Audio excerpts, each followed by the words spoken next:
Fala pessoal, tudo bom? Aqui é o Rodrigo Vilela e hoje eu quero conversar com vocês sobre uma obra da literatura nacional conhecida como Vasto Mundo, da escritora Maria Valéria Rezende. A obra dessa famosa escritora brasileira sempre me despertou muita curiosidade, muito interesse, mas eu nunca sabia exatamente por onde começar. Para quem não conhece, a Maria Valéria nasceu em Santos, no estado de São Paulo, mas passou boa parte da sua vida no Nordeste. Ao que parece, ela se mudou primeiro para Pernambuco e depois, a partir da década de 70, passou a viver no estado da Paraíba. A autora é um dos grandes nomes da nossa literatura, ela já ganhou diversos prêmios importantes, como o Prêmio São Paulo de Literatura, o Prêmio Caça delas Américas e também, em diversas ocasiões, o Prêmio Jabuti.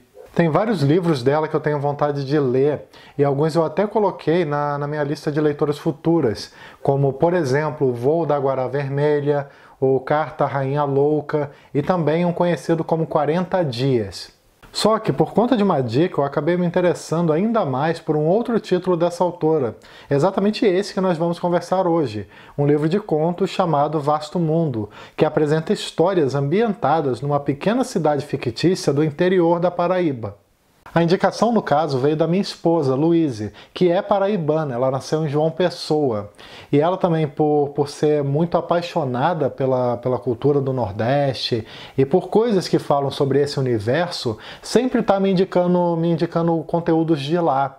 Graças a ela, por exemplo, eu já conheci muito da cultura nordestina, da música, da cultura popular, do cinema, da culinária também e, claro, da literatura. Vasto Mundo foi mais uma dessas suas sugestões. E ela disse, que quando ela terminou, que ela amou completamente o livro e que eu deveria dar uma oportunidade, coisa que eu fiz agora nesse mês de agosto e que foi a melhor decisão possível. O curioso é que, sem saber, o primeiro livro que eu li da Maria Valéria Rezende foi também a primeira publicação dela. Esse livro ele foi lançado em 2001 e serviu como uma porta de entrada da autora para o universo literário. O livro tem um formato bastante interessante que me agradou muito. No caso, a autora ela apresenta um total de 18 contos, sendo que eles são contos interligados, seja pelo fato de que todos ocorrem no mesmo ambiente, na cidade fictícia de Farinhada, quanto também pela questão de que nós temos a presença dos mesmos personagens em diversos contos diferentes. Eles meio que se cruzam, Por exemplo, num determinado conto, o personagem X pode ser protagonista, enquanto em outros contos ele pode simplesmente aparecer bem rapidamente por ali, como uma parte da narrativa. Essa proposta é muito legal porque, ao que parece, a ideia não é simplesmente contar histórias individuais, mas também apresentar a realidade daquele povoado como um todo, só que partindo do micro para o macro. A Maria Valéria Rezende nos mostra aqui a vida no interior, em pequenos vilarejos, as conversas e os acontecimentos nas praças, a forte influência da igreja e da religião, o autoritarismo dos mais poderosos, a simplicidade e a ingenuidade das pessoas, o linguajar próprio, os boatos, a infância brincando nas ruas, as crenças populares e muitas outras coisas. O que a autora faz é nos mostrar o vasto mundo que existe naquele cenário aparentemente pequeno. Farinhada talvez funcione como uma espécie de representação, uma representação de algumas cidades do interior do Nordeste brasileiro. Uma coisa importante de destacar é que o livro ele é dividido em 3 partes, cada parte com a sua determinada quantidade de contos. E cada uma dessas partes tem um título, que no caso se chama A Voz do Chão. Então nós temos a Voz do Chão 1, a Voz do Chão 2 e a Voz do Chão 3. Na introdução de cada uma dessas partes, nós temos literalmente o chão falando, o chão de Farinhada, que se pararmos para pensar, está sempre presente, Ele está sempre ali ouvindo tudo, percebendo tudo que acontece. Tem até um trecho bem interessante na primeira vez que o chão se comunica, que eu quero dar uma lida aqui para vocês rapidamente, olha só. Sou seu chão, vejo tudo e não o julgo. Sei apenas que são humanos e me comovem. Pela linguagem de seus pés, vou desenleando suas histórias uma a uma. Vivem eles mesmos, a vida toda, a narrar-se, passado, presente e futuro. Meus ouvidos de terra, pedra e cal ouvem, e aprendo. Creio ter compreendido que nisto consiste os serem humanos, em poderem ser narrados, cada um deles como uma história. Os contos que nós encontramos nesse livro são dos mais diversos possíveis. Nós temos, por exemplo, histórias sobre amor impossível, sobre infância, sobre a religiosidade das pessoas, sobre violência. Tem também histórias sobre a força da mulher no interior, sobre o lado bom e ruim das pessoas, histórias sobre mistérios e por aí vai. Como são muitos contos, 18 no total, fica realmente muito complicado de falar sobre todos eles aqui num único vídeo. Então o que eu fiz foi separar os que eu mais gostei, os que mais chamaram a minha atenção no decorrer da leitura. Então eu vou comentando sobre cada um desses aqui com vocês, sem dar nenhum tipo de spoiler. Um conto que eu gostei muito foi um dos primeiros, chamado Não se Vende Jumento Velho. Nele, nós acompanhamos a história de um dos personagens que mais aparece no decorrer desse livro, o Padre Franz, que no caso é um padre que saiu da Alemanha e foi morar na cidade de Farinhada. Esse conto, que é bem divertido, fala tanto sobre as origens desse personagem que resolveu dedicar sua vida aos pobres, quanto também sobre o seu interesse por casos paranormais. Certo dia, então, aconteceu algo muito estranho naquela região, ali na cidade.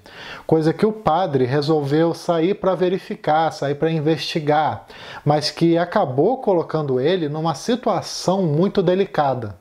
Esse conto é interessante porque ele fala muito sobre superstições numa cidade pequena e, ao mesmo tempo, também nos mostra o valor da religiosidade nesse tipo de local. Outro conto que eu gostei muito foi um chamado Olhares, que no caso nos apresenta a história de uma jovem bem humilde, conhecida no conto simplesmente como Mocinha.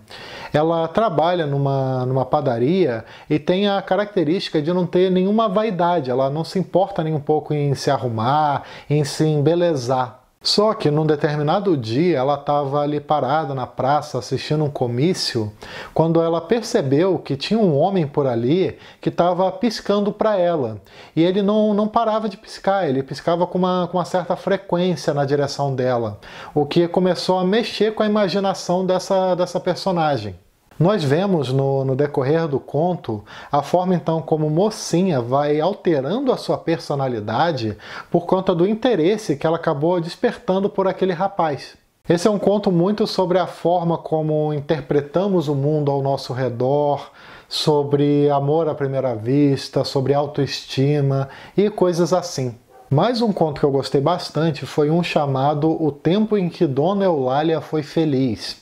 Nesse aqui nós acompanhamos o seguinte: um personagem chamado Assis Tenório, um homem muito poderoso e ao mesmo tempo também muito perverso, muito cruel, saiu da cidade de Farinhada por conta de uma doença que ele não estava conseguindo resolver por ali.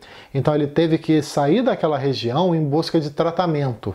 Nisso, quem tomou conta da situação, quem ficou ali organizando as operações do Assis Tenório, foi justamente a sua esposa, Dona Eulália.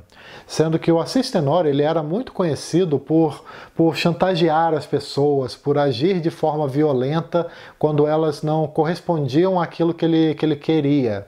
Postura essa que a Dona Eulália não quis praticar em nenhum momento.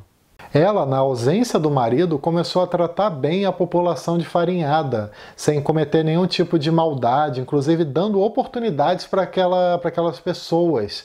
O que mudou, começou a alterar, né? Começou a alterar a realidade daquela região. Outro conto que eu quero indicar para vocês é um chamado Boas Notícias, que foi de longe o meu favorito dessa antologia. Eu realmente gostei muito dessa história. Aqui nós acompanhamos uma mulher chamada Zefinha, que morava no Rio de Janeiro, na cidade do Rio de Janeiro, mas resolveu voltar para sua terra natal, a Paraíba, logo depois do falecimento do seu marido. Chegando lá, ela consegue um emprego de professora numa escola, justamente para poder alfabetizar as crianças da região. Só que, além disso, por saber ler, coisa que não era comum por ali, por saber ler, as pessoas que não eram alfabetizadas pediam para Zefinha para ler algumas cartas, cartas de parentes distantes. É justamente aí que fica interessante, porque sempre que a Zefinha recebia alguma carta para ela ler para alguma pessoa, sempre que ela percebia que tinha ali alguma coisa ruim, alguma situação catastrófica que aconteceu com algum parente da pessoa, ou alguma má notícia mesmo, ela preferia mentir. Ela não contava exatamente o que estava na carta, o conteúdo. Ela preferia mentir e dizer algo de bom, ou pelo menos atenuar um pouco a situação que estava descrita por ali. Nós vamos então acompanhando essa situação de uma moça que prefere mentir do que ver os outros tristes. Ela tinha uma satisfação muito grande de colocar um sorriso no rosto daquelas pessoas, justamente porque ela julgava que elas já tinham uma vida muito complicada, muito difícil. Esse é um conto muito sobre empatia e também, pelo menos na minha opinião, tem um final muito emocionante, arrebatador, realmente muito criativo. Vale muito a pena a leitura desse conto. Por fim, a última sugestão que eu quero deixar aqui para vocês é de um conto chamado Sorte no Jogo, onde nós acompanhamos um representante comercial muito chique, muito educado, que chegou repentinamente na cidade de Farinhada. Ele era uma figura que não combinava nem um pouco com aquela realidade, onde as pessoas, por exemplo, se vestiam e se portavam de forma descompromissada. Ele não, ele usava um terno a quase todo momento, ele estava de terno, um terno bem elegante, ele tinha um linguajar bem pomposo, e por conta dessa sua postura, dessa sua atitude, ele conseguiu chamar a atenção da mulher, da jovem, né, uma jovem que era considerada como a mulher mais bonita da cidade, uma jovem conhecida como Maria Laura. Ele conseguiu chamar a atenção dela ao ponto de se casar. Só que, como veremos, as suas intenções são tanto quanto obscuras e também o seu modo de agir não corresponde realmente com quem ele é. Pessoal, eu comentei sobre esses contos específicos, mas eu recomendo que vocês realizem a leitura do livro como um todo, inclusive seguindo a ordem proposta pela autora, né? Porque dessa maneira você consegue compreender um pouco da ideia, né? Compreender um pouco da forma como tudo se conecta, desses contos interligados que nos apresentam essa região, a região de Farinhada. Vasto Mundo foi um livro que me surpreendeu muito. Eu realmente gostei demais de vários dos personagens e das histórias que são sempre muito criativas. É o tipo do livro bom de ler, sabe? Aquele livro que você não quer largar, que inclusive é muito interessante para quem está com ressaca literária. Talvez por ser uma leitura leve, muito divertida em vários momentos. Eu realmente recomendo bastante que vocês deem a oportunidade. Vasto Mundo é uma leitura que vale muito a pena. Bom, é isso, pessoal. Espero que vocês tenham gostado desse vídeo de hoje, com essa resenha e também essa recomendação da leitura de Vasto Mundo da Maria Valéria Rezende. E eu aproveito também, como sempre, para lembrar que todo domingo às 18 horas tem vídeo novo aqui no canal, além de outros conteúdos que eu posso publicar aleatoriamente ao longo da semana. E se você gosta do conteúdo que eu publico por aqui e tem interesse em ajudar de alguma maneira, eu vou deixar aqui embaixo na descrição alguns links da Amazon, inclusive o link desse livro que eu comentei aqui hoje, e aí basta clicar neles e efetuar qualquer pedido de qualquer coisa logo depois, que o canal recebe uma pequena comissão. Também não esquece de dar uma curtida, que ajuda bastante, de se inscrever aqui embaixo para ficar sabendo das novidades, de clicar no sininho para receber as notificações e de me seguir nas redes sociais. Beleza? Então é isso aí. Até o próximo vídeo. Tchau!